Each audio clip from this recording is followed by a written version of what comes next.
Exactly a year since that attack at 14 Riverside Mall that left 21 people dead and several others injured, make that scores of others injured. 12 months on, there are survivors who are still trying to recover from that traumatic experience. Those who lost their loved ones in the attack still holding on to the last memories that they shared. Our very own Raquel Muigai has that story. At around 3 p.m. on Tuesday, 15th January 2019, an explosion was heard at the Secret Garden restaurant within the 14 Riverside Drive complex.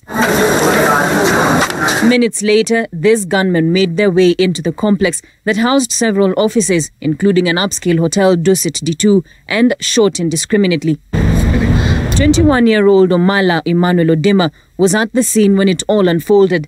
He had just arrived at the Secret Garden restaurant to do his delivery, as he has always done on a daily basis.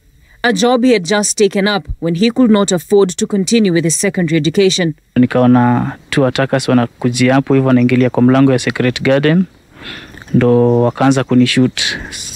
So nilikuwa najaribu hata kutoroka.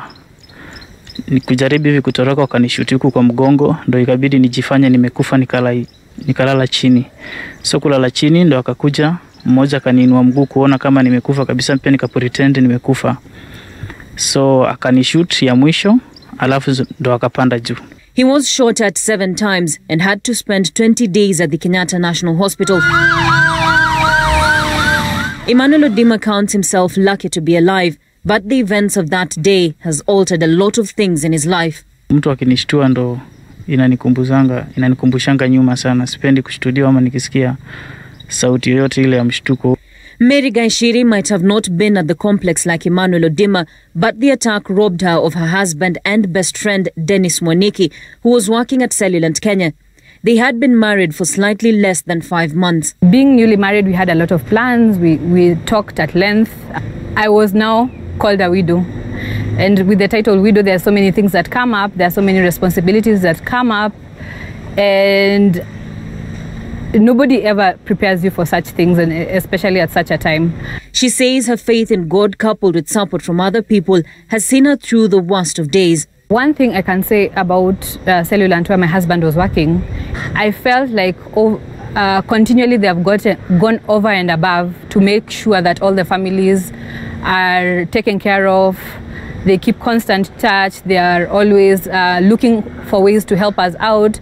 They're always looking for ways to comfort us, to visit us, to even raise funds on our behalf. Moreover, she gets to meet oftenly with the other widows of the brave 6 Cellulant men.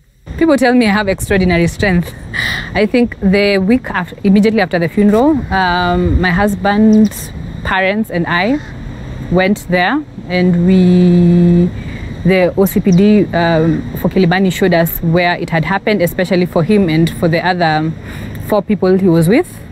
For Mary Gaishiri and Emmanuel Odima, the 14 Riverside attack changed their lives in many different ways. And as the country marks 1 year since the attack, for her the traumatic memories are still very fresh. Their faith in a higher being, however, continues to be their source of strength. 12 months on, and the 14 Riverside Drive complex building bears no mark of the attack. But for those who are affected in one way or another, the scars still remain. Raquel Muigai, Citizen TV, Nairobi.